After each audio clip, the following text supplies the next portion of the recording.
Ready to have fun? Let's do this. It'll kill. The ultimate Forged in Fire matchup. You are the Forged in Fire champion. 2 champion blades in a deadly weapon showdown. It will kill. 20 blades, 20 champions. You decide the winner. Forged in Fire madness. A pair of Frankish throwing axes. My name is Nick Overton.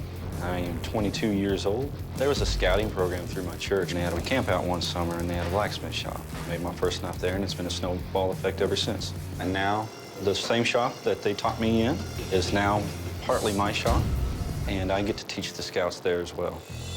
The Frankish throwing axe was the deadly and iconic weapon of Germanic tribes known as the Franks during the 3rd century.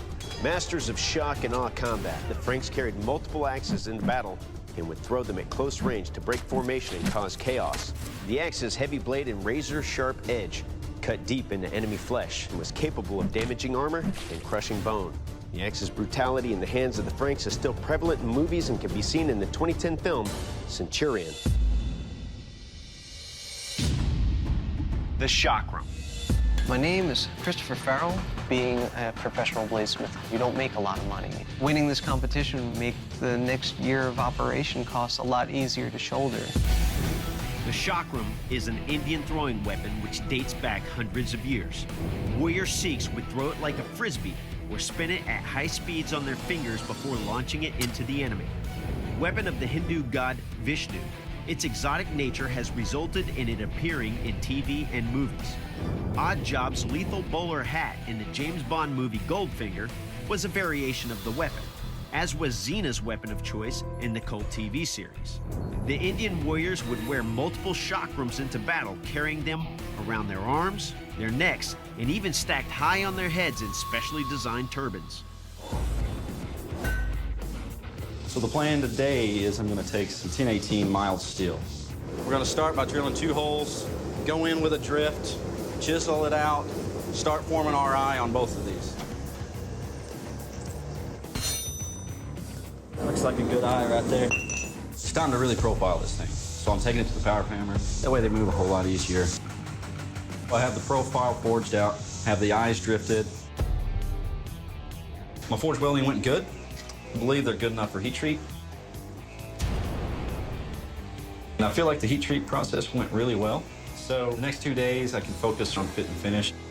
These axes right now are assembled, and I'm going to do some finer detail work. So they're both at the finish that I want. You know, I need to go above and beyond. That's what my mom would have wanted me to do.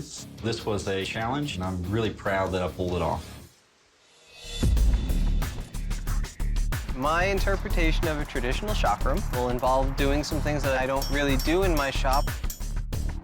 I don't have anything in my shop to accommodate this shape. Most people would probably have a jig set up so that they could pull this around a lot easier. I don't have a jig, so I've been doing a combination of rounding it on the horn of the anvil and using the bevel to help round it further. Pretty close. I'm done with the initial shaping. The only issues that I think I may run into is forge welding the seam of the chakram because it might get burned. The heat is very inconsistent. It's very difficult to control precisely where you're heating up in a charcoal forge.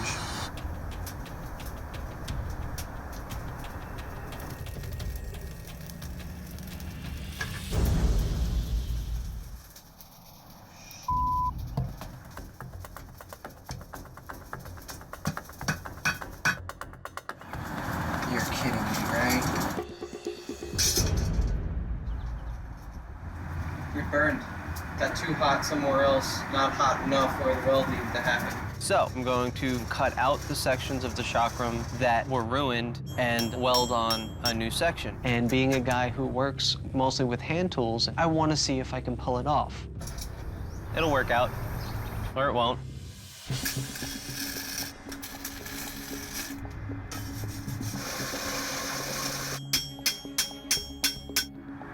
Well, it ain't perfect, but... All right, bladesmiths. Well, frankly, your Frankish throwing axes look fantastic, but are they lethal? Well, to find that out, I will take your weapons and deliver some, well, hellish of a blow on this ballistics dummy. All right, Nick, it's your turn. Ready to have fun? Let's do this.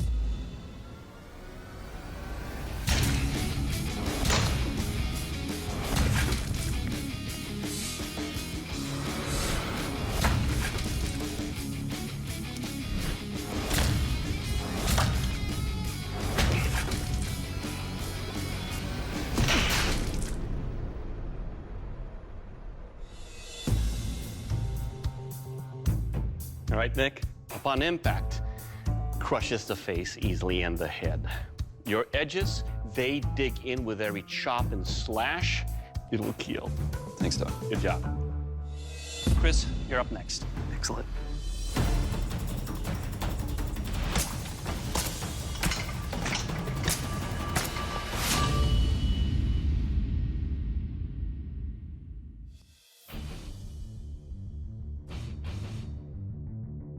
Wow, well, it really opened him up in the belly here, so he's totally disemboweled.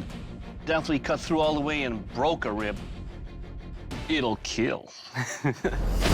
Welcome to the strength test. I will be throwing your Frankish throwing axes into this large wall. Nick, you're up. You ready for this? Let's do this.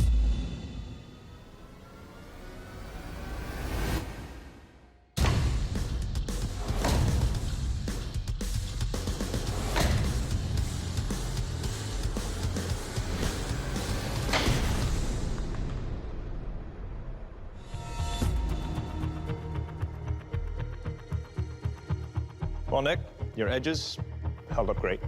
I can't even tell that they've been thrown. Handles show no damage. Nice job.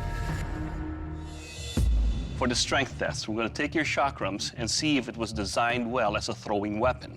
We're going to use a specially designed mechanical device that will launch your weapon into the sugar canes. If your weapon can cut cleanly through a sugar cane, that would indicate that you have a weapon that would do mass destruction in the field of battle.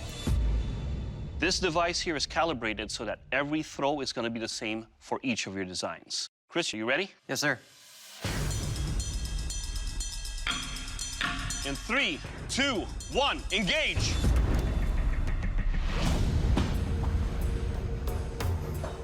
That's cool. Well, Chris, it cut 2 sugar canes. I see no indentations on the edges here.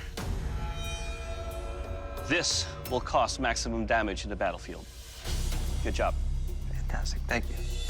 Now it's your turn. Which weapon will you choose? Forged in Fire Madness.